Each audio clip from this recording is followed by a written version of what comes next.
This breaking news story is absolutely insane. We just learned that Donald Trump leveraged his position as the president of the United States to withhold aid meant for people suffering from the California wildfire until he was told how many people in a certain California district or county voted for him. He only wanted to give aid if his voters lived in that county, and that is not how an American president is supposed to function. This Politico article reads, Trump refused to give California wildfire aid until told how many people there voted for him, X-Aid says. Again, this is not coming from a Democrat or from some CNN pundit. This is coming from someone who worked closely with Donald Trump in the White House, and this has happened time and time again. Former White House advisors said Trump hesitated as president to provide disaster aid to California because of the state's Democratic leanings. And this is surfacing at a key time because while Trump isn't president now, he is trying to step into this weird leadership role regarding Hurricane Helene, and he's showing, again, his total lack of leadership,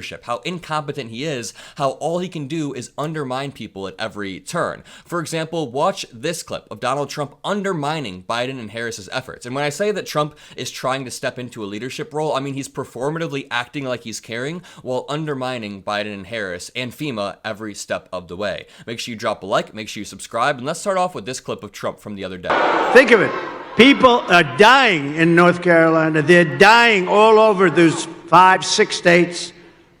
They're dying, and they're getting no help from our federal government because they have no money, because their money's been spent on people that should not be in our country. So then he segues it back to immigration, but it's disgusting that Donald Trump is trying to make people who are already suffering feel even more hopeless for his own political gain.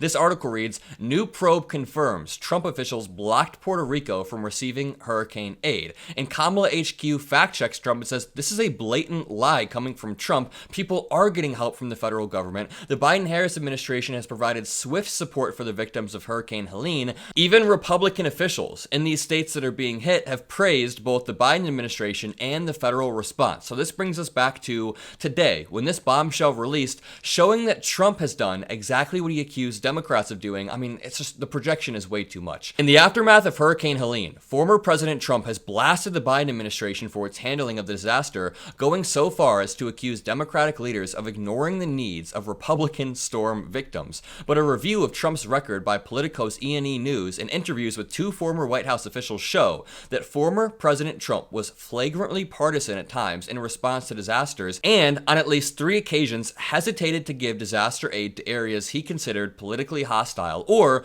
ordered special treatment for pro-Trump states. And this makes a lot of sense. I mean, think about the way that Donald Trump talks about the so-called hostages, the prisoners from January 6th. He prioritizes these people who are loyal to him. Mark Harvey, who is Trump's senior director for resilience policy on the National Security Council staff, told E&E News, again, this is someone who worked with Trump, on Wednesday that Trump initially refused to approve disaster aid for California after deadly wildfires in 2018 because of the state's Democratic leanings. And I think the 2018 wildfires were the ones where we heard that story that there was a young kid screaming in his house with this dog that he was trying to save, and they both died. Maybe that was 2018 or 2020, but either way, this was under Trump's administration. But Harvey said Trump changed his mind after Harvey pulled voting results to show him that heavily damaged Orange County, California, had more Trump supporters than the entire state of Iowa. So Harvey had to sit Trump down and go, hey, there are a lot of Trump voters here who are suffering, and that is only when Trump decided to send the aid.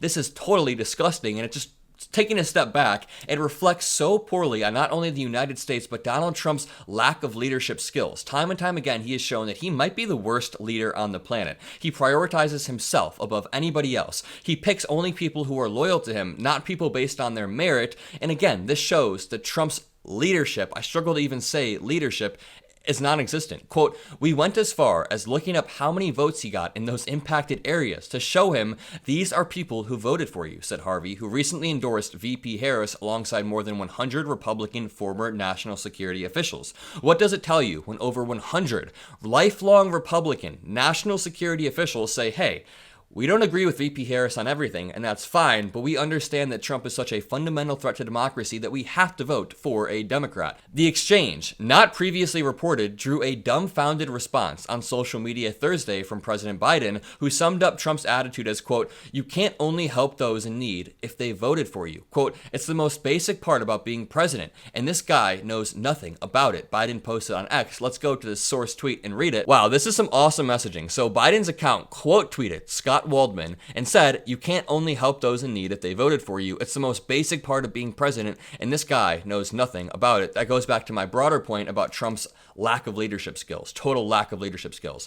Democratic California Governor Gavin Newsom piled on, calling the episode, quote, "a glimpse into the future if we elect Trump." The Trump campaign did not respond to an E&E News request seeking comment. Both Harvey and Olivia Troy, a former White House and Homeland Security advisor who backed up Harvey's claim, say Trump is approaching Hurricane Helene with a similar mindset. They say he is politicizing a disaster that has killed more than 170 people in 6 states. That's a lot of deaths for a hurricane, y'all. And Troy, who has endorsed Harris for president, accused Trump of trying to divert attention from his own political liabilities on disaster responses. And really quickly, over here, I want to show you this article that reads, "Image of Donald Trump wading through floodwater is AI generated." Fact check. And I have seen Trump supporters that I graduated high school with just a few years back in 2021 posted this photo of Trump walking through the water, saving people. And before I show you guys this hilarious photo, let me make it very, very explicit. The photo I'm about to show you is clearly AI, and we can see that if we look at Trump's hands. This is the AI image of Trump saving people in Hurricane Helene that Trump supporters have been sharing en masse. I know people personally that have been sharing this. Look at Trump's hand. He only has 2 fingers right here. What is going on? How do people have such poor media literacy skills? Now, Olivia Troy said if Trump wins the White House again, he will view disasters through a political lens that values personal loyalty over damage considerations, and he'll have no incentive not to. In the last administration, the people keeping him in check were Olivia Troy, were the people in this article, people like Mike Pence, people around him who aren't perfect, but they kept Trump in check. That won't exist for a second term, and he won't be thinking about re-election. He'll have nothing to lose. Quote, "It's not going to be about that American voter out there who isn't even really paying attention to politics, and their house is gone, and the president of the United States is judging them for how they voted, and they didn't even vote," Troy said in an interview. Troy, who played a lead role in federal disaster response, said local political leaders regularly called her office begging for help because Trump refused to sign documents approving aid. Troy said she had to repeatedly enlist Mike Pence to apply pressure. Added Harvey, quote, "There's no empathy for the survivors. It is all about getting your photo op, right? Disaster theater to make him look good." And that is what I've been trying to point out as well. It's hard to put it into words because I don't want to be offending the people who are actually having their lives ruined in North Carolina, in Georgia, and Florida. I don't want to be undermining it and saying this is all a photo op, but when I see Trump over there, like, throwing supplies and taking photos, it's very clearly a re-election scheme and not coming from the bottom of his heart. On Monday, Trump turned a visit to a flood-damaged Georgia into a partisan attack. He falsely claimed the Biden administration and North Carolina Governor Roy Cooper were, quote, "going out of their way to not help people in Republican areas," and that GOP governors couldn't get the president on the phone. But as we know, Georgia Governor Brian Kemp and South Carolina Governor Henry McMaster, both Republicans, confirmed that wasn't true, and then praised the federal response. Again, Trump is trying to sow fear and distrust in our institutions. If you enjoyed this video, if you appreciate what I do, drop a like, hit that subscribe button. Have a great rest of your day. I'll see you in the next video. Peace.